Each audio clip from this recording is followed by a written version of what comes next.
Hello everyone, আসসালামু আলাইকুম। আশা করি আপনারা সকলে ভালো আছেন। আলহামদুলিল্লাহ, আমিও ভালো আছি।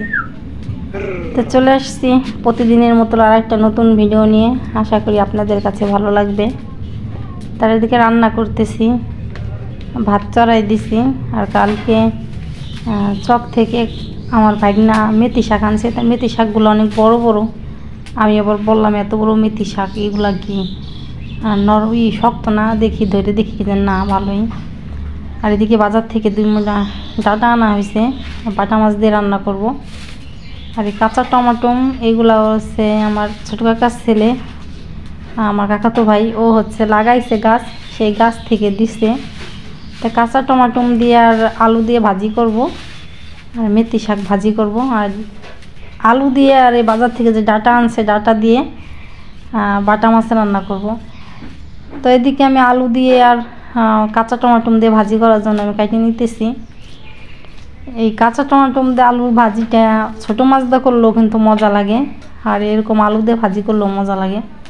তো এদিকে আমি ভাজি করার জন্য কেটে নিতেছি। তা আমার সাথে থাকেন, আমার ফুল ভিডিওটা দেখেন। আমার ফুল ভিডিওটা দেখলে আপনাদের কাছে ভালো লাগবে।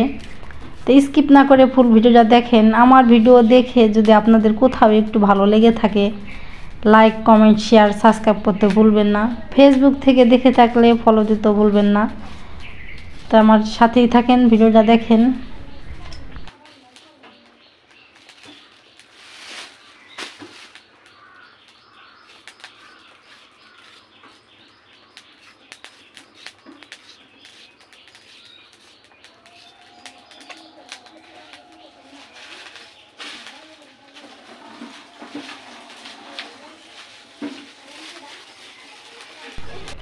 ভাজি করার জন্য কড়াইতে তেল দিয়ে দিছি। তেলের ভিতরে আলু আর যে টমেটো কাটছি সেগুলো দিয়ে দিলাম। আর টমেটো আর আলুর ভিতরে কিন্তু আমি পেঁয়াজ মরিচও কাটে দিছি। তো তেলের উপরে কিছুই দিইনি, শুধু তেলের উপরে পেঁয়াজ, মরিচ, আলু, টমেটো এগুলো একসঙ্গে কাটে ধুয়ে নিচ্ছি আমি, সেইটাই আমি দিয়ে দিলাম।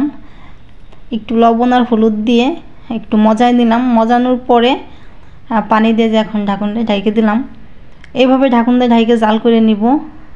তাই অনেক ঢাকুন দিয়ে ঢাকছে আর ঢাকুন উঠেই ফেলাইলাম, ভাজি হয়ে গেছে তাত কিন্তু না, অনেকক্ষণ পর্যন্ত জাল করছি।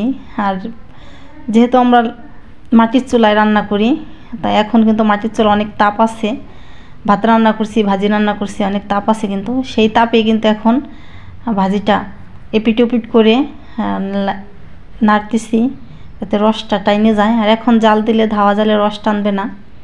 তো ওদিকে আমার ভাজি তো হয়ে গেছে। আর চক থেকে যেই মেথি শাক আনছে সেগুলো আমি বাইছে নিতেছি। শাক তো প্রথমে দেখাই মনে করছিলাম মনে হয় অনেক শক্ত, দেখি না অনেক নরম। এত বড় শাক হলে কী হবে, অনেক সার দেওয়া হয়েছে মনে হয় এই জন্য। তা শাক তো বাইছে অনেক সুন্দর করে ধুয়ে কাইটে নিচ্ছি আমি। এখন শাক রান্না করার জন্য তেল দিয়ে দিলাম কড়াইতে। তো তেলে রসুন কেটে রাখছি, রসুন দিয়ে দিলাম। তো রসুনটা হালকা বাদামি কালার হওয়ার পরে পেঁয়াজ, মরিচ, শাক একসঙ্গে কাটা ওইগুলা দিয়ে দিব।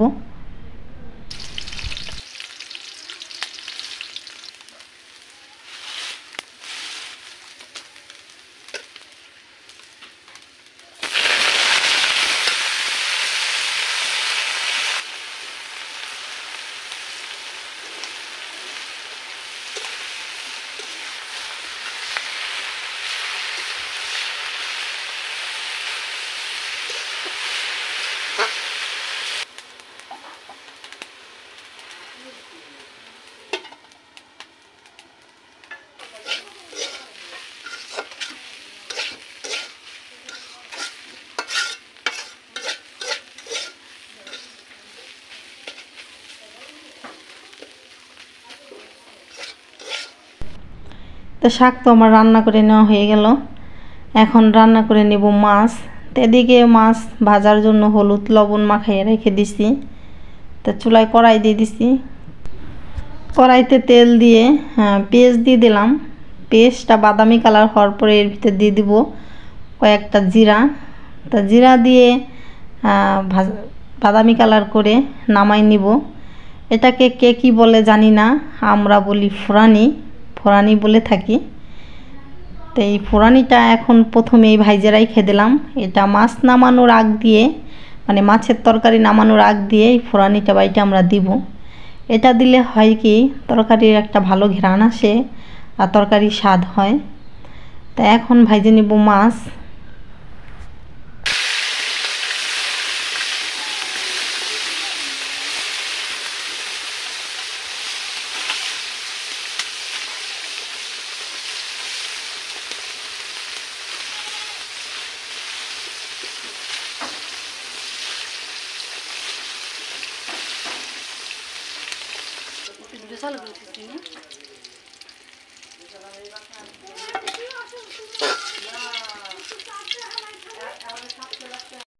মাছ ভাইজে নেওয়া তো আমার হয়ে গেছে। তো একসঙ্গে বাইটে রাখছি মশলা, সেই মশলাটা এই তেলে দিয়ে দিব। যে তেল আছে কড়াইতে আর তেল দেওয়া লাগবে না, এই তেলেই আমার মশলা কষানো হবে। তো এর ভিতরে আজকে আর একটা মশলা বাটছি, সেটা অনেক দিন ধরে আমরা খাই না, কিন্তু আজকে বাটছি। মা ধুয়ে রোদে রাখছে, জিরা দিয়ে মিশিয়ে। ধইন্না, তো ধইন্না, জিরা, আদা, রসুন, পেঁয়াজ, মরিচ আমি একসঙ্গেই বাটছি। তারপরে সেই মশলাই দিয়ে দিলাম তেলের উপরে। দেওয়ার পরে হলুদ লবণ দিয়ে দিলাম পরিমাণ মতন। সুন্দর করে মশলাটা কষিয়ে, এই তো আলু আর ওই যে বাজার থেকে আনছিল যে ডাঁটা, প্রথমেই তো বললাম সেই ডাঁটা দিয়ে রান্না করব মাছ, সেই ডাঁটা দিয়ে সুন্দর করে কষাই নিতেছি।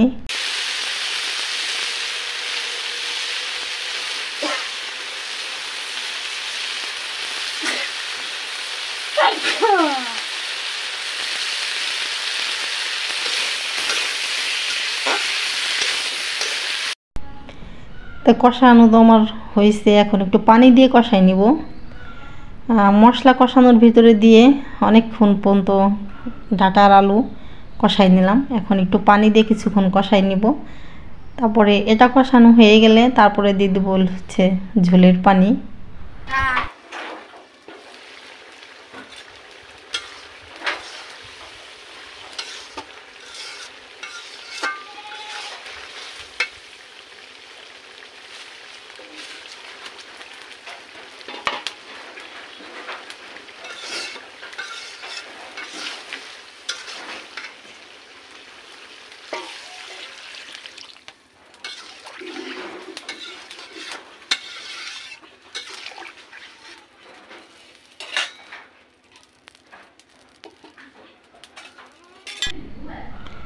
ঝোলের পানি দিয়ে আমি অনেকক্ষণ জাল করছি।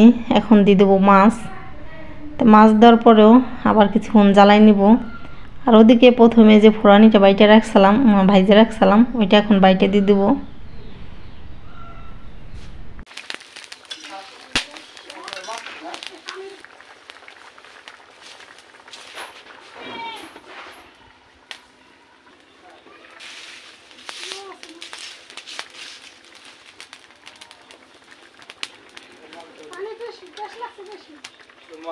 মোটা মোটা তো ধাতু দিয়ে দেওয়া যাবে না।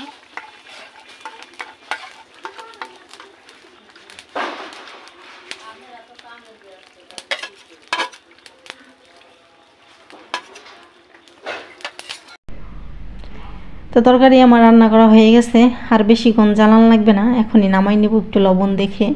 তরকারি রান্না করার পরে ভাতের পাতিলটা একটু চুলাই দিয়ে জ্বালাই নিব। যেহেতু গরমের দিন চলে আসছে, এখন ভাত রান্না করার পরে পাতিলটা একটু জ্বালাই নিতে হবে।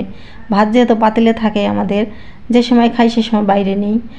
আর কিছুক্ষণ পর দেখা যাবে, যদি না জ্বালাই কিছুক্ষণ পর দেখা যাবে গরমে ভাতের পাতিল নিচে প্যাচ প্যাচ করে এরকম। যাই হোক, তারপরে বাড়ির রাসিন মুক্তি বলে পাইন রান্না করি, তেমন নষ্ট হয় না আমাদের ভাত। গরমের দিন দেখে একটু জ্বালাই, আমি শীতের দিনে জ্বালাইও না। আর যখন বৃষ্টি নামে তখন বৃষ্টির পানি ধরি, তখন বৃষ্টির পানিতে রান্না করি। পুষ্কুনি পানিতে আমি রান্না করি না।